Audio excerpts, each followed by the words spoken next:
SpaceX is the most actively traded stock in the market right now. I want to show you a simple way to know when to buy and when to sell.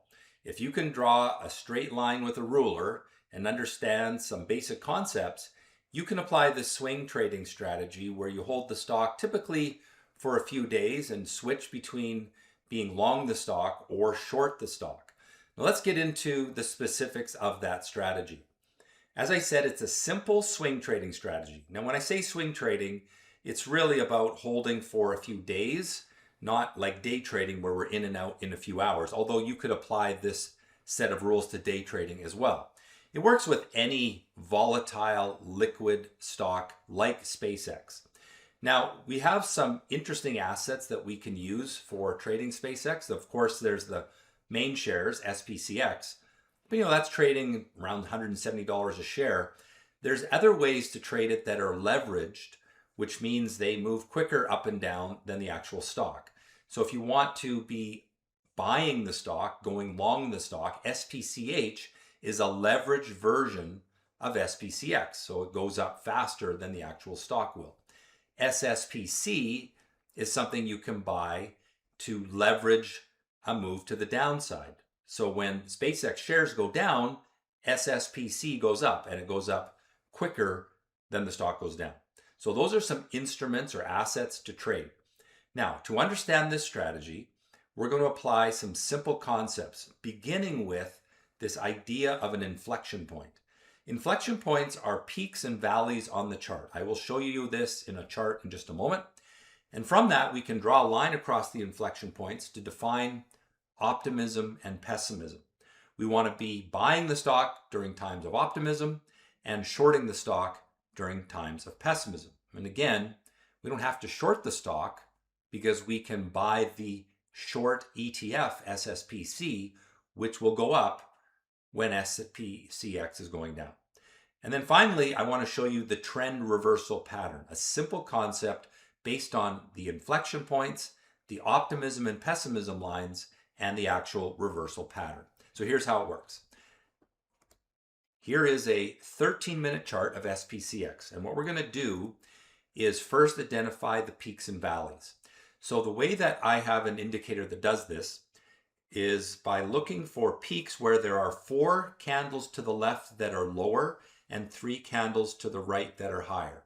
So this peak right here has at least 4 candles to the left that are lower and at least 3 that are high or lower on the right. Same thing with this one. 4 candles to the left, 3 candles to the right. Now it may have 40 candles to the right and 8 candles to the left. That's fine. It just has to have a minimum of 4 to the left and 3 to the right that are lower. Now the bottoms are the same, except that it's 4 to the left that are higher and 3 to the right that are higher.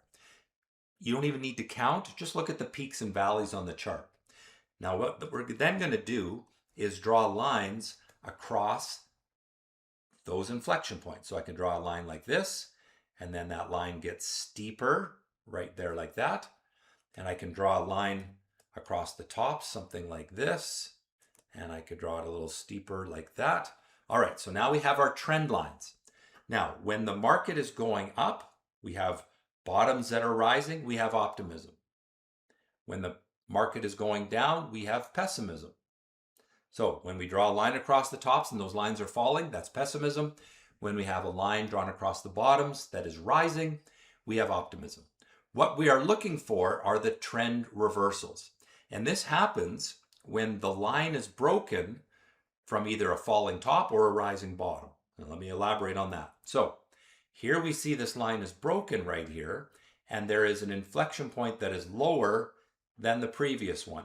So that is a signal to short the stock or to buy the ETF that goes up when the market goes down. That's SSPC. We are now, as we come into this week, in a situation where we have falling tops and we have to break this line after the formation of a rising bottom. So if on Monday morning we were to break that line with one of these 13-minute candles and we can see that this bottom is higher than the previous inflection point bottom, then that would be our signal to buy because we are breaking the pessimism. Now, with all trading strategies, this doesn't work every time, so you always have to plan to be wrong. So if I'm going short the stock here, I'm going to put my stop loss point just a little bit above the last inflection point. And if it were to rise back above that, I'm going to take my loss. If I was to buy here, let's say Monday morning, we move up through that trend line, I'm going to put my stop loss just below that last inflection point low. So this is a very simple strategy where you're buying and selling based on trend lines and reversal patterns. You can see it again here. If I drew a line across these tops, like this, whoops, let's just try that again. Draw a line across these tops like this, and I can see that that line was broken right here, and this bottom was higher than the previous bottom, so that was the signal to buy. And for the next couple of days, about a day and a half, the stock went up. Then that line that I drew across the bottoms was broken right here, so that's the signal to sell this trade where I've gone long. I had a falling top, I sell here, and we have been short ever since as the market's been moving lower. Now there was a signal right there to reverse that position and go long because this bottom was slightly above this one, but in that case you get stopped out right here to take the loss, and then you can go back to being short. So simple set of rules.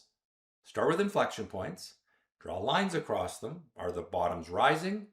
That's optimism, you want to be long. Are the tops falling? That's pessimism, you want to be short. But you only reverse your position when the trend line is broken from a falling top to go short or from a rising bottom to go long. All right, now let's get into the market analysis, and we can apply some of these same concepts. And in fact, I'll show you a day trade at the end of the video where I'll do exactly that. I'll take these same concepts with a couple extra concepts and show you how to day trade one of the hot stocks of the past week. But what I want to do now is analyze the markets overall to figure out, should we be long the market or short the market or just a spectator? So let's jump into the Stockscores website. And I remind you that I have a free weekly email that goes out. You can register for that right here. But we're going to jump into the chart of the S&P 500 first. SPY is the symbol. All right, so who's in control? Are the buyers in control or the sellers in control? Well, I can draw a line across the bottoms. The bottoms are rising, so the buyers are in control. But that's on the daily time frame. What about on the intraday time frame? Well, if I click on this little 1M right here, that's going to bring up the 1 month time frame. And you can see that it's kind of neither. We've got falling tops, but we also have rising bottoms. We're essentially going sideways, so it's neutral in the short-term time frame. Let's take a look at the NASDAQ 100. QQQ is the symbol. And let's go to the 3-year weekly chart. I just click on this 3Y right here to make it a 3-year weekly. And there I can see that the bottoms are rising, and therefore we are in a bull market in the long term. But we go to the short term, it's kind of sideways again. A little bit more of an upward bias than the S&P, but essentially a neutral market as the tops and bottoms are more or less sideways. Let's take a look at the Russell 2000 for the small cap stocks. IWM is the symbol. Bottoms are rising, looks pretty good. Short-term chart, also bottoms are rising. I draw a line across these bottoms. Line across the tops is also rising, so therefore the buyers are in control of the market. Canadian market, T.XIU, bullish in the long or in the short term, 1 month chart here, bullish. 3-year time frame, bullish. It's very simple. How about the gold chart, GLD? Oh, now we're seeing something different. Tops are falling. That means pessimism. You can also look at the sentiment stock score. It's at 26. That's pretty low. It's been low since around mid-March, early March, when the market switched from rising bottoms to falling tops. And ever since then, it's been best to stay out of gold. Oil had lots of volatility in oil, of course. USO is the chart. But we've switched from rising bottoms to falling tops. And therefore, we are back in a negative market condition. But if we look at the 3-year weekly chart, we still have had considerable gains. I don't know that we can call it a bearish chart yet because we haven't really built any falling tops on the long-term chart for oil. Moving along, let's take a look at the currencies. US dollar, UUP. Bottoms rising generally in the short term, and in the long term, kind of neutral. GBTC, Bitcoin. Who's winning? Bottoms are rising or tops are falling? Simple. Straight line with a ruler. Tops are falling, therefore the sellers are in control. That's pessimism. 1 month chart, pessimism. Finally, the chart of the bond market, TLT. Let's go to the 1 month chart first. Hey, we're starting to see some bottoms rising. We're breaking through resistance. So that indicates the market more likely to go higher than lower, which also means that interest rates expected to fall, because if bond prices are going up, that means the expectation for interest rates is going down. So my ratings then, neutral on both time frames in the short term, neutral in the short term for US large cap and NASDAQ, bullish in the long term. Small caps and Canadian stocks, bullish on both time frames. Gold, short term bearish, long term neutral. Same for oil. US dollar, short term bullish, long term neutral. Bitcoin bearish on both time frames, and bonds neutral on both time frames, although I think we could probably consider this to be bullish. I just want to see a little more strength as it's just getting started. All right, now let's look at the trade of the week. I told you earlier in the video that we would take some of these concepts and apply them to a hot stock for day traders. These stocks are the stocks that are most liquid. They're very abnormal. They're trading strong volume. The best kinds of stocks to trade. So this is ATPC, stock that I traded on Friday, that we traded in our active live service at Stockscores. And simple concept, start with abnormal activity. The stock starts trading abnormally there just before 10 o'clock, not on Friday, on Thursday, because the markets were closed on Friday. Has a move up, pulls back, breaks the pullback from a bottom that was higher than this one, and that was, well, you had the first cue to buy here, the second cue to buy there. I was buying right in here for a nice big run to the upside from roughly $3.80, $4, all the way to a high of $6.11. Then the upward trend line is broken from a falling top. That's the signal that the market is more than likely to go lower. And you can see that for the rest of the day, it did exactly that.